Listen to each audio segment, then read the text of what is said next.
Assalamualaikum warahmatullahi wabarakatuh. Alhamdulillah wassalatu wassalamu ala Rasulillah Sayyidina Muhammad ibn Abdillah wa ala alihi wa sahbihi wa man tabi'ahu ila yaumil qiyamah. Amma ba'du, ikhwan fillah yang dirahmati Allah Subhanahu wa taala.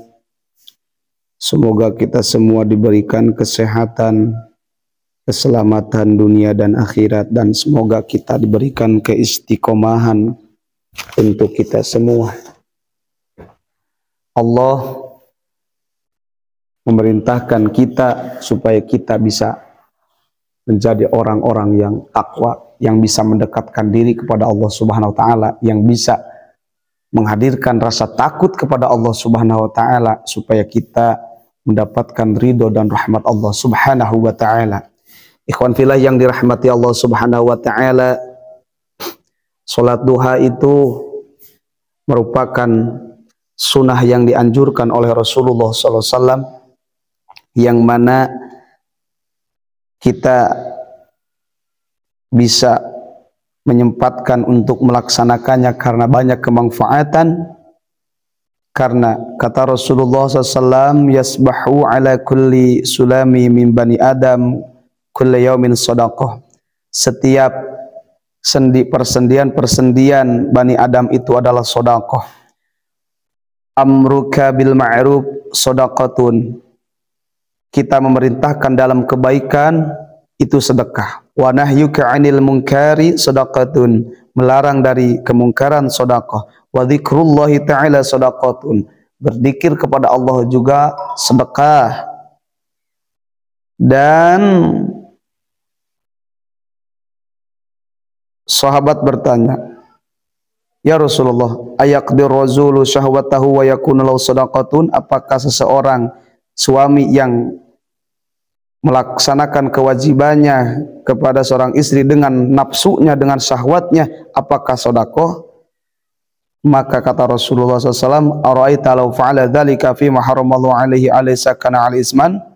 Apakah kamu tidak mengerti ketika seorang laki-laki yang mendatangi perempuan yang bukan mahramnya, apakah itu tidak berdosa? Maka sahabat menjawab, iya tentu dosa ya Rasulullah. Faida fa'alaha fi mahallallahu kanat lahu sadaqatun. Apabila dilaksanakannya oleh seorang suami kepada istrinya, maka itu menjadikan sedekah. Bahkan kata Rasulullah SAW, wa yujzi andalika kullihi raka'atad duha.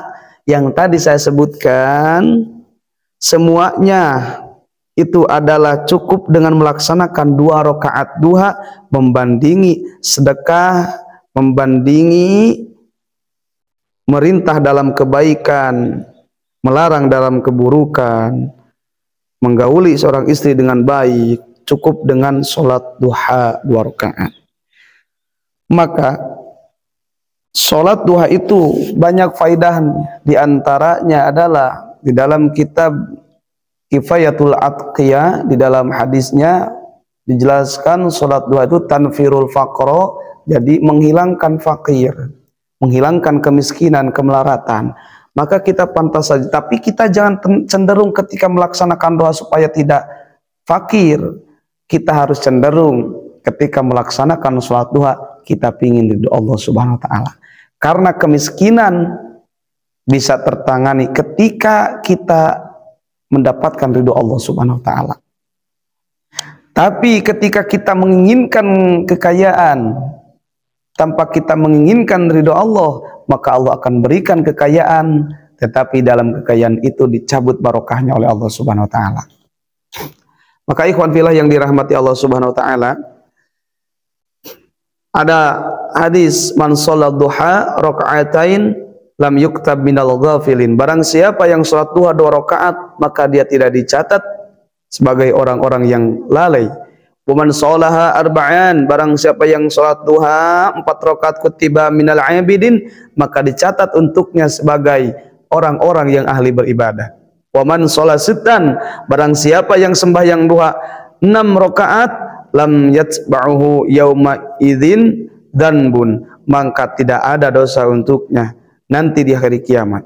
Wa man sholaha, barang siapa yang salat duha samanian 8 rakaat kutiba minal qanitin, maka dia dicatat sebagai ahli-ahli yang taat kepada Allah Subhanahu wa taala.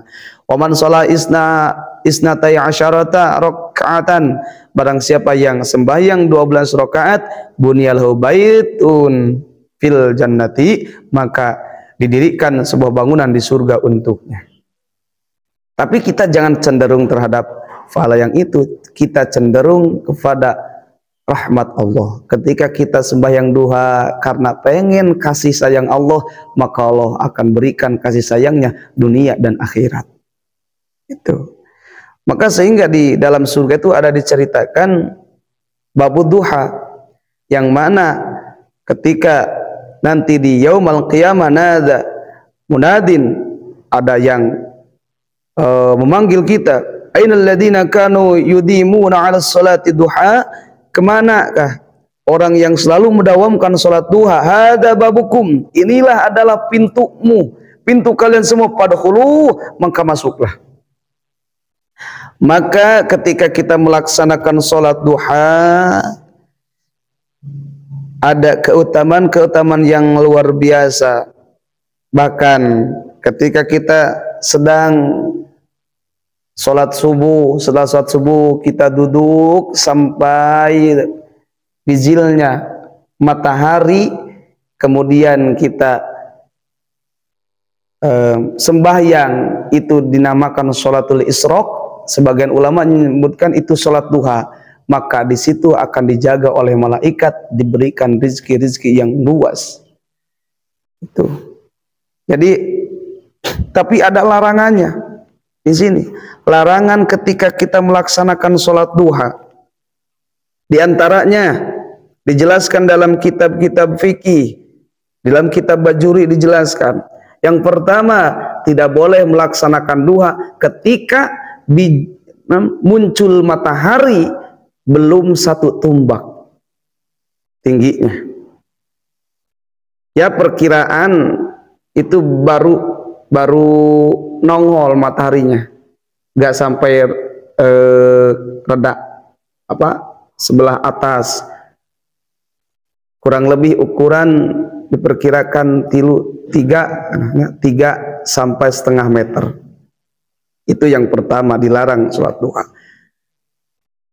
Yang kedua yang dilarang itu sholat duha ketika waktu istiwa, sebentar lagi mau zuhur. Sebentar lagi mau zuhur dilarang sholat duha, karena di situ bukan mendapatkan pahala tapi mendapatkan dosa, karena diharamkan di dalam waktu itu.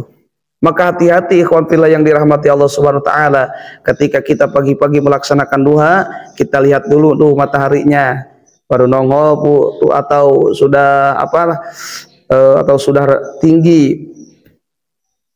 Maka ada jam yang lebih hati-hati, itu kita lihat jam dulu ya. Maka kalau di masjid kita kan tahu tuh ada jam untuk syuruk, untuk apalah itu.